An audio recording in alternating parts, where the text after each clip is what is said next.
winter blends, summer blends. So we're blending stuff up there. Blending money, maybe they're blending money into the gas. That's why it's so expensive.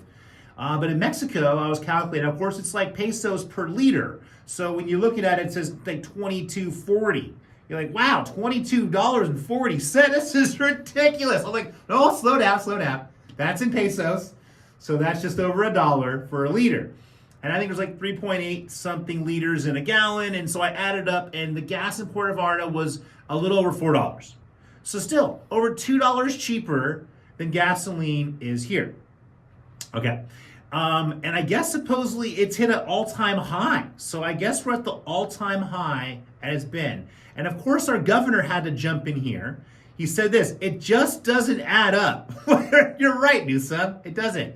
The degree of divergence from the national prices has never happened before. I'm like, actually, we've always been paying a lot more than the nation has, Mr. Newsom. And he said, and oil companies, they provide no explanation. The fact is they're ripping you off. So I like how he says they're ripping you off. You're right. Yes, they are. Now, you're our governor. You're a governing body. I like how you're telling us we're getting ripped off and you're not doing anything about it. Okay, so I guess he called on the legislation in Sacramento to pass a bill enacting a windfall profits tax on refineries who do business in the state. So we'll see if this ever happens.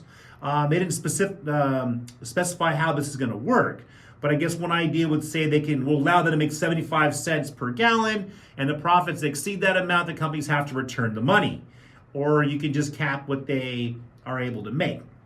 That's an idea. But again, here's the problem with government. They always have these ideas on how somehow they're going to do something for us, and then years go by and nothing ends up ever happening. So we'll see if this actually materializes into legislation, or if just Newsom is just playing to the whole scene and trying to say, oh, well, I feel so sorry for you Californians because I don't have to play by the rules. Remember, Newsom doesn't buy gas. He doesn't even drive.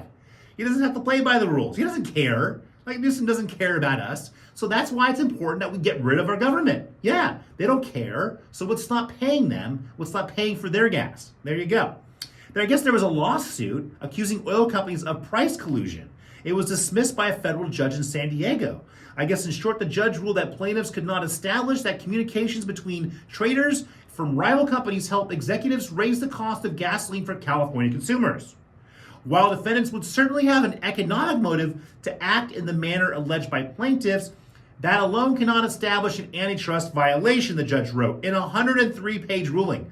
103 pages. What's this judge do? How much time does the judge have? I mean, can't you just say like 2 sentences? Okay, sorry, you don't have a case here? I mean, can't we go against these oil companies for like price gouging? I mean, the prices are pretty close together, and I mean, that's price fixing, not collusion. I mean, I guess you have to write about a couple dozen pages on the difference between price fixing and collusion. I don't know, sounds the same to me. Kind of sounds like corruption and criminal and breaking the law and government. They all same definition to me. Anyways, guys, we're gonna take a short break, and I'm gonna catch you on the flip side.